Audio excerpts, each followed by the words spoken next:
everybody, welcome to another video, welcome to another Garrett Daydream. Today's task is something that's been holding me back for a while.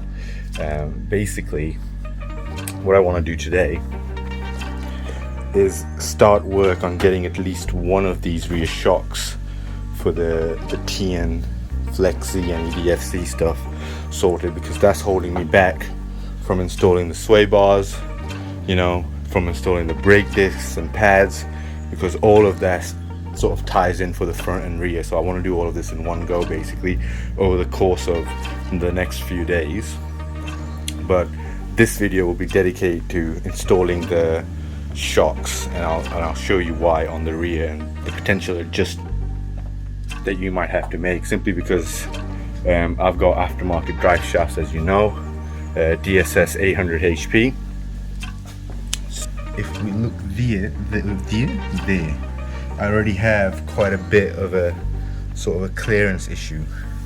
So what I have to do is break this clip and then move this back as far as I can, basically. So that's what needs to be done. In order to be able to do that, what do I have? I bought these. Now these, you can get different types of these. These are high quality Jubilee branded CV boot clips, because again, I don't want to be going back in there again, right? So there's multiple sizes in there. So 525 to 50 mil and 1040 to 110 mil. So that's that. The other thing you need is this. So this is what allows you to tighten the clip. So this is the actual tool that you need for it.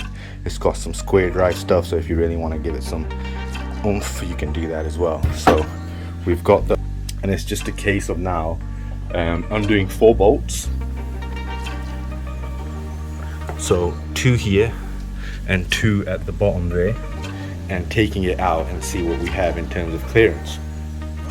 Now the torque specs for the bottom are 35 foot-pounds and the top are 66 foot-pounds.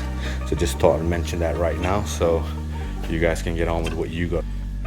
So yeah, I'm just gonna put it on record and see what happens. I've never done anything like this before where I've had to mess around with the CV boot, but let's give it a go. And if I fail, I fail on camera. If I can do it, anybody can do it. So ain't nothing to do but to do it. So top is 18 millimeters.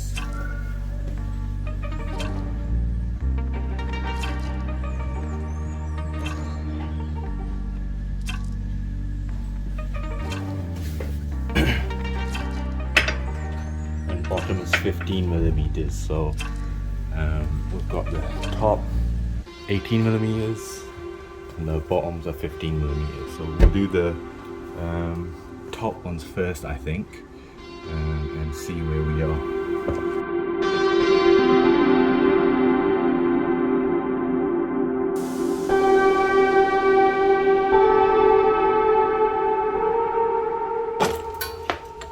That's why I did the top first,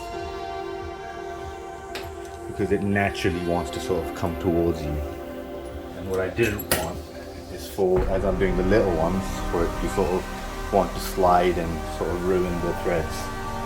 That's what I don't want.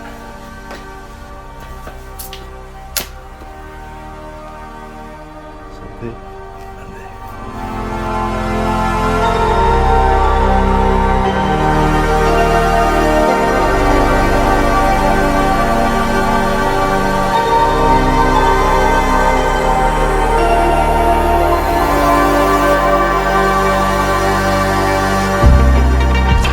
So quick comparison.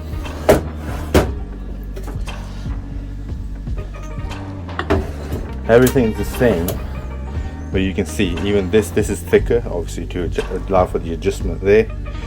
And then on top of that we have this ring, so that's the issue I'm sort of facing. As obviously they tend to rust here because obviously standing water and all that.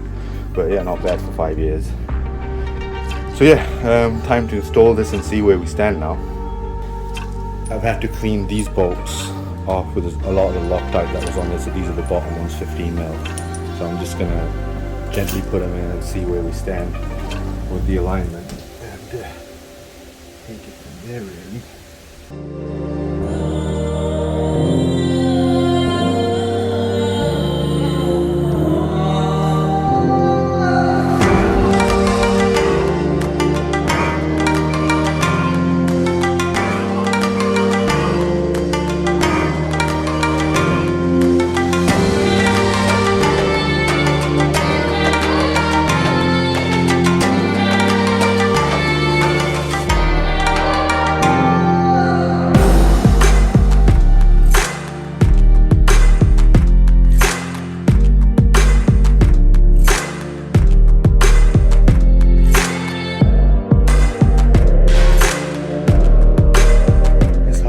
Sweat on. I'm just being very gentle because I do not want to ruin threads, so I just want to hand tighten them as much as I can. So now I'm not cross threading because that's a pain in the butt that I don't really want to deal with.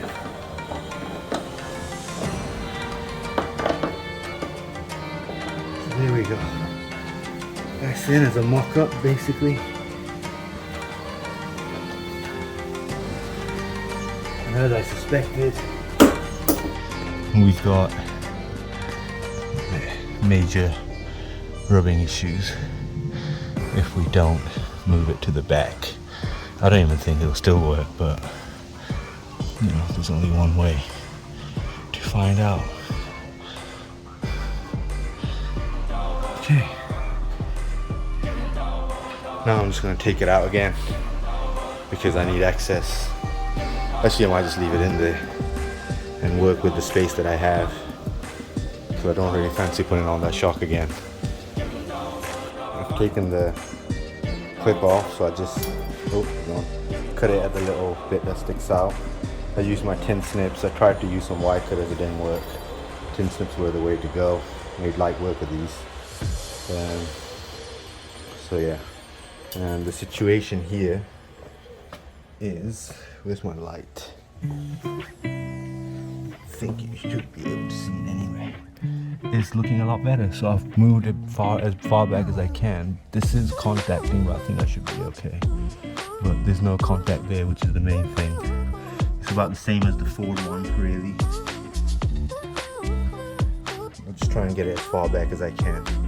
Then yeah, take it from there. So, to put this on, what is recommended is you get it close to the size. So I'm just gonna get this and just wrap it around that to see this to see where I am. So this little screwdriver here.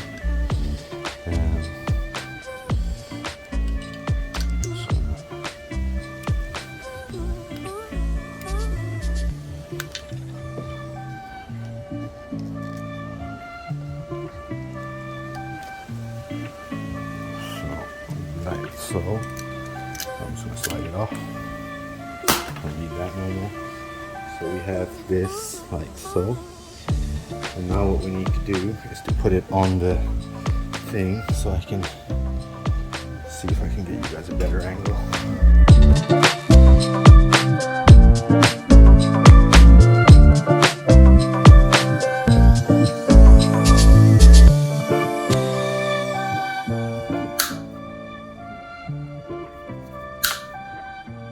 The only thing I want to do is just file this down a bit, make sure there are no sharp edges.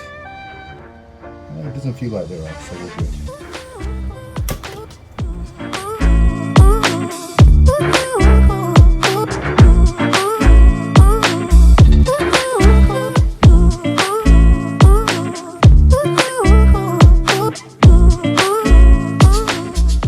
This is a bit of a pain in the butt.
So there you can see we have clearance, and the suspension, look at where the wheel is.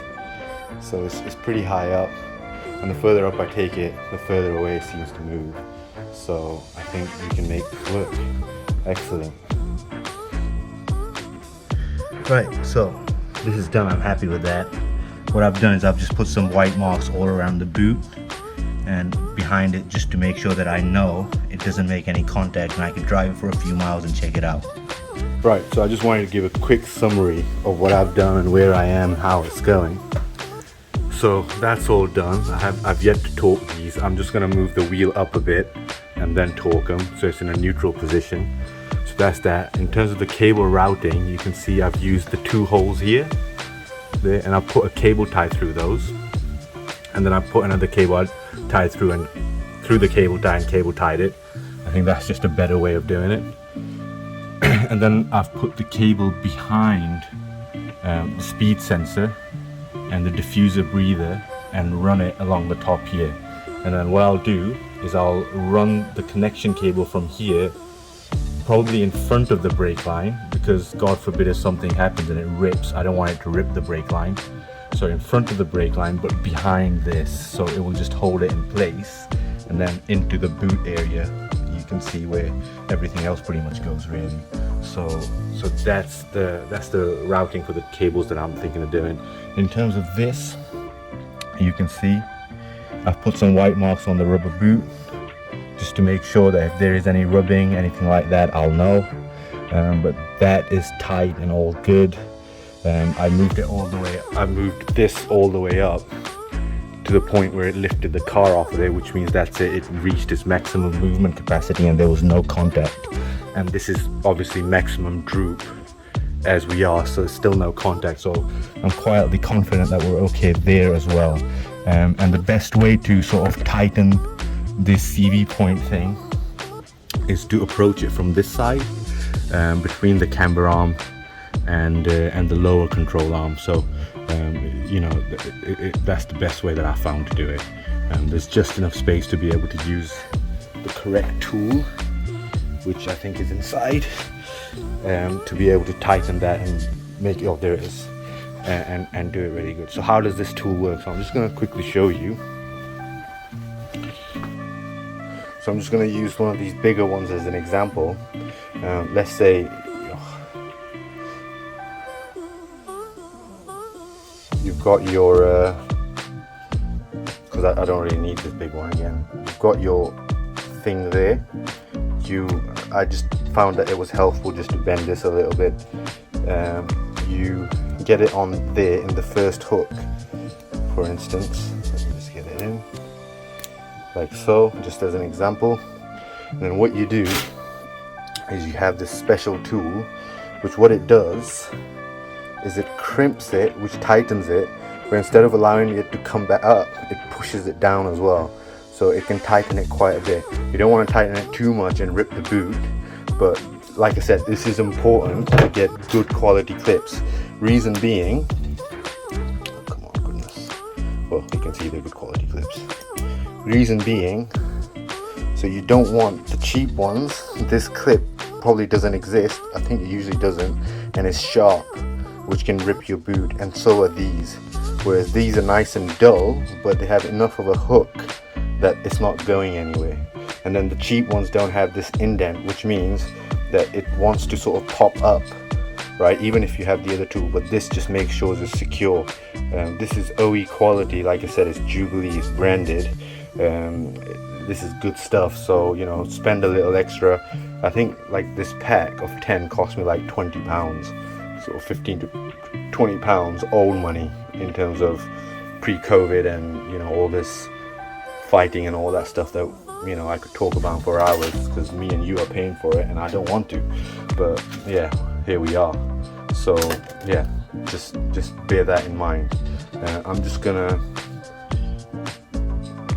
start routing the right side cable, and then I'm gonna start working on the left side as well, and get both of those done and hopefully get the rears done. Yeah, that would be the rear shocks installed. And then what I might do, I've got the wheel wheels off. So I might leave the wheels off, and I might do the rear brakes as well and pads. But I don't want to change too much in a single go, so I think I'll just do the shocks for now, make sure everything works, take it out for a drive, and yeah, take it from there. Right, in terms of wiring, this is the plan. I'm gonna go through there, behind this, so you can see from there. From there, I'm gonna try and run it along here, behind the bumper, into the side marker lights, cable tie it. Bit of heat wrap around the exhaust, around there, and then through this hole. And likewise, I'll do the same from the other side, and probably use the other hole there to get it through, and we should be good into the boot. So that's the plan.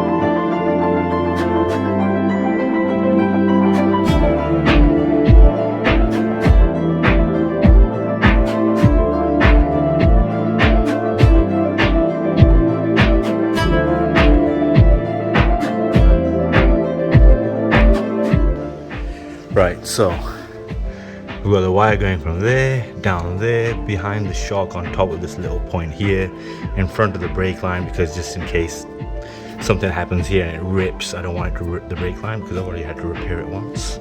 The story behind that goes on phone. Then it goes behind the arch, so I've got a cable tie in there as well, just to hold it in place. Heat wrapping. You can see I've got one cable tied there, another one there. Then it goes behind the exhaust. There's another hole there where I've got another cable tie. And then I'm just gonna put it in through there, and we should be good. So that's this side pretty much done. I've already waterproofed that. I just want to waterproof this connection a little bit more, and then yeah, we should be all right. Looking good. Right, so I've torqued the ones at the top, again with the suspension loaded, not all the way, but just loaded, 66 foot-pounds, so that's okay. And then I'm going to do the same, try to do the same for the bottom, so that's 35 foot-pounds.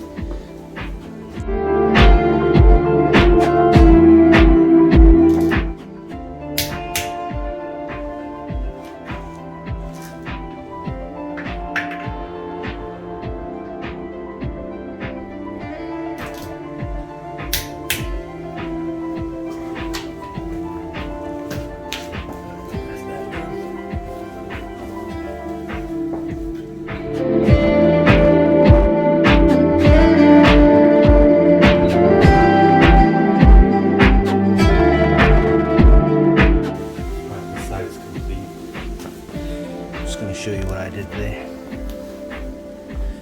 So again, white marks there, just so I can monitor them, and then likewise white marks there as well.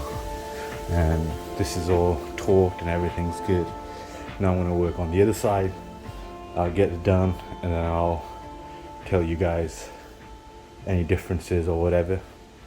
Time lapse.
side UK or driver side US is now done. So you can see how I've done the cabling. It's all behind there, running around behind the exhaust clip, along the chassis, and then you can see it sort of coming there. You see it goes from there all the way, and it's done. Been a bit of a pain in the butt doing this, but it's done. Now I'm just gonna feed the cables through here. And we should be good. Right. So there's the gasket here. Where we need to get the cable through. So yeah, well, both cables through here actually. So I've got a bit of sound deadening on this, so I'm just gonna neaten that up. Let me get a tripod. So there we go.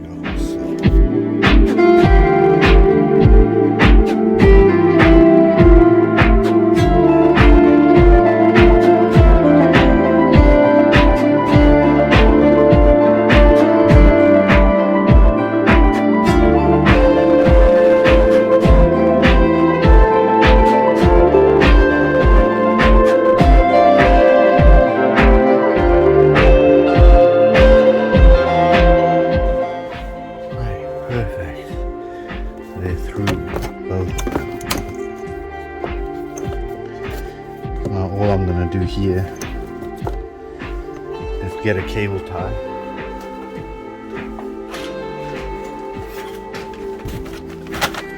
Just so it becomes difficult for it to go back out.